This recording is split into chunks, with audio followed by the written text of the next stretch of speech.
I was wondering to speak about women, because I find that you are one of the rare choreographers who are not afraid of women, and you present women in a very natural and true form in your works. Why is this for you so important, and how do you make this happen?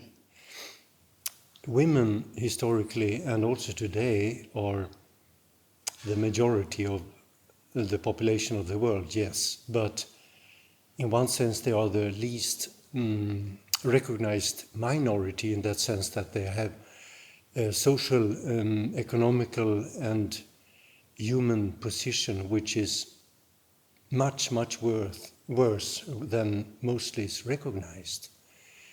I mean, in the northern countries there are more or less some sort of equality, but over the world scene there is a horrendous unequalness in between men and women. And all over my youth this has been recognized by my families, I should say, my father and mother, although they partly lived in a traditional relation man-woman. My mother was the one that earned the money, and she was the one that traveled abroad. Not at the very beginning, they were poor, quite poor up till my 12, 13, 14 years old age, when my mother had her breakthrough internationally as a choreographer. She was the one that brought money, and she has never denied her rights and her, what shall I say, need to fulfill her profession, her dreams or her aspirations as a choreographer. And that has also never been denied from my father's side towards her. Then in my profession, I met very early the fact that strong female pioneers have been the ones that made the way for modern dance. I think of Isadora Duncan, Mary Wigman, Martha Graham, not the least, and others. And also maybe another reason can be that, taking a step aside, me as a man stepping aside and becoming involved in a female character, this distance has also it's a help when you deal with dramatic dance to the empathy of that character is maybe clearer or more pronounced if this distance exists. And it has always irritated me the way that the classical ballet, but partly also the modern, treats the female as some sort of decoration, weak persons that has to be lifted around and taken care of. And also in the training, I found that they are not really allowed or provoked or helped to use their powers. That they are female is inevitable, as well as male is inevitable.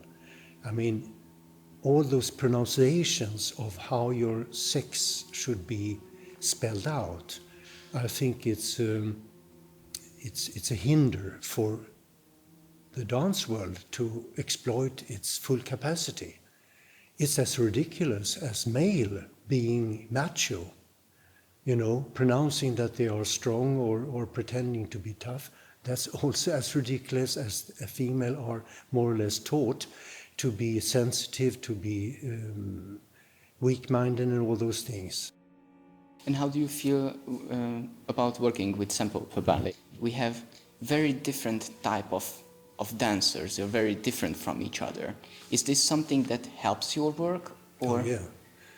I think that's a sign of health in each company. If it has this matureness that every dancer is a little bit different or a lot different, and the capacity of those differences are used. That's absolutely, I should say, something that has emerged in the big companies, if I dare to say, the last 20 years. In the modern companies, much earlier. And I think there's no way forward for the classical bigger companies to develop if these differences are not recognized and used. And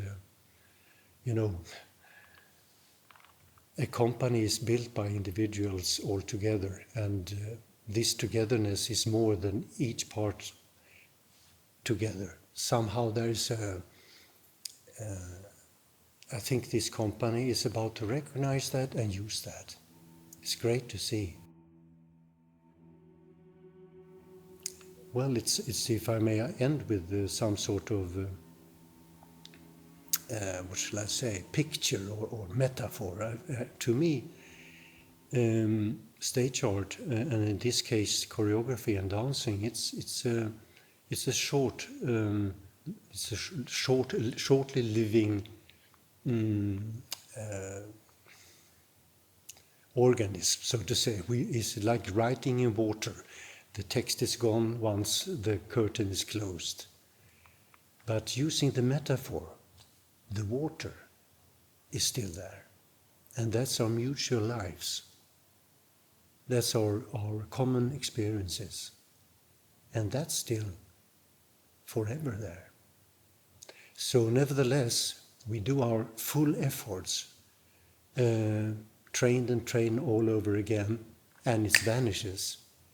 But the tracks of it maybe will remain in the water, even if you can't have the text there anymore. And the water, I mean, in this way, is then within the audience as well as us on stage. And that's a fantastic, let's say, paradox, that we are dealing with very short time living ways of expressing ourselves, but we are sharing a very large, ever-living material together with the audience. Thank you very much.